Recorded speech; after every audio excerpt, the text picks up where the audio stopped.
FDFS stocks Tamil நேயர்களுக்கு வணக்கம். இன்னைக்கு நம்ம பார்க்க போறது த 8 ஷோ அப்படின்ற ஒரு வெப் சீரிஸ் பத்தி தான் பார்க்க போறோம். இந்த வெப் சீரிஸ் பாத்தீங்கன்னாக்க நெட்ஃபிளிக்ஸ்ல வெளியே இருக்கு. இதுக்கு முன்னாடி நெட்ஃபிளிக்ஸ்ல பாத்தீங்கன்னாக்க ஸ்குவிட் கேம் அப்படின்ற ஒரு வெப் சீரிஸ் ரிலீஸ் ஆச்சு. அதே சாயில் கொண்ட த 8 ஷோ அப்படின்ற இந்த வெப் சீரிஸ் பாத்தீங்கன்னாக்க இதுவும் ஒரு வகையான கேம் ஷோவை பேஸ் பண்ண ஒரு வெப் சீரிஸ் தான். 8 கண்டஸ்டன்ஸை கொண்டு நடத்தப்படக்கூடிய ஒரு கேம் ஷோ. இதுலயும் பாத்தீங்கன்னாக்க வறுமையின் பிடியில பண கஷ்டம் நிறைந்த மக்களை குறிவைத்து தாக்கப்படக்கூடிய ஒரு கேம் ஷோவா தான் இந்த கேம் ஷோவும் நடக்குது. ஆனா ஸ்குவிட் கேமுக்கும் இந்த கேம் ஷோக்கும் உள்ள வித்தியாசம் என்ன அப்படின்னாக்க, உயிருக்கே ஆபத்தை விளைவிக்கக்கூடிய ஒரு கேம் ஷோ தான் அங்க கண்டக்ட் பண்ணுவாங்க. ஏன்னா பேராசை மிகுந்த இந்த கேம் ஷோல வெற்றி தோல்வி அப்படிங்கிறது உயிருக்கே அச்சுறுத்தக்கூடிய ஒரு கேம் ஷோவா தான் பார்க்கப்படுது.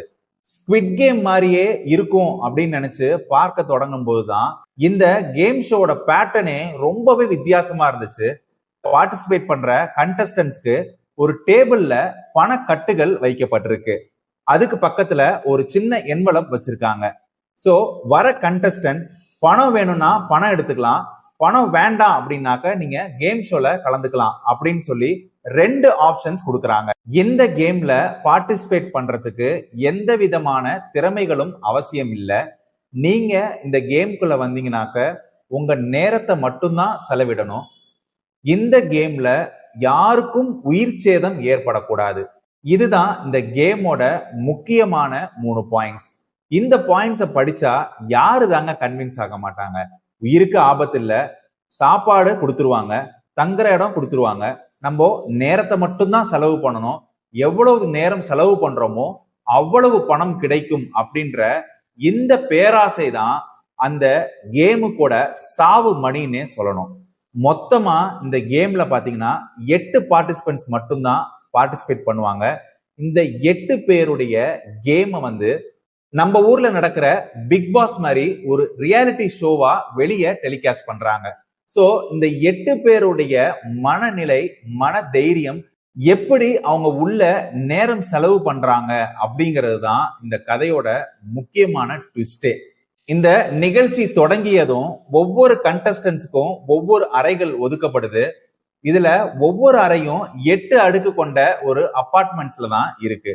சோ இந்த 8 பேரு 8 அபார்ட்மெண்ட்ஸ்ல எப்படி கேம் ஆடுறாங்க அப்படிங்கிறது தான் மொத்த கதையுமே. இந்த வெப் சீரிஸை பார்க்க தொடங்கும் போதே ரொம்ப ஸ்லோவா ஆரம்பிச்சாங்க. ஆனா கேமுக்குள்ள போனது பிறகு விறுவிறுன்னு திரைக்கதையை நகர்த்துறாரு டைரக்டர். அந்த அளவுக்கு த்ரில் ஹாரர் சைக்கோ மூவியா தான் இந்த மூவி இருக்கு. கண்டிப்பா இந்த படத்தை ஃபேமிலியோட பார்க்கவே கூடாது, குறிப்பா குழந்தைங்களோட பார்க்கவே கூடாது. இந்த படத்துக்கு UA சர்டிபிகேட் கொடுத்திருந்தாலும் கூட குழந்தைகள் இந்த படத்தை பார்க்கறதுங்கிறது அட்வைசபிளே கிடையாது. காரணம் என்ன அப்படின்னா, இது ஒரு பக்கா சைக்கோ மூவி. இந்த மூவி பாக்குறவனுங்க பாதி பேர் சைக்கோவா தான் இருப்பானுங்க. ஏன்னா சைக்கோக்காகவே உருவாக்கப்பட்ட ஒரு படம் மாதிரி தான் எடுத்து வச்சிருக்காங்க.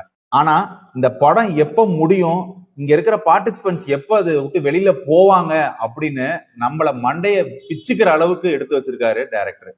அந்த அளவுக்கு சுவாரஸ்யமா இருக்கு இந்த படம்.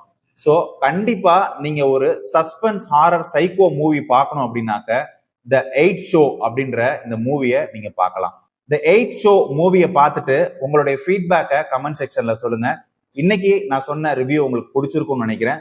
மீண்டும் வேறொரு திரைப்படத்தோட சந்திக்கிறேன். அதுவரை உங்களிடமிருந்து விடைபெறுவது நான் அபராஜித்தன்.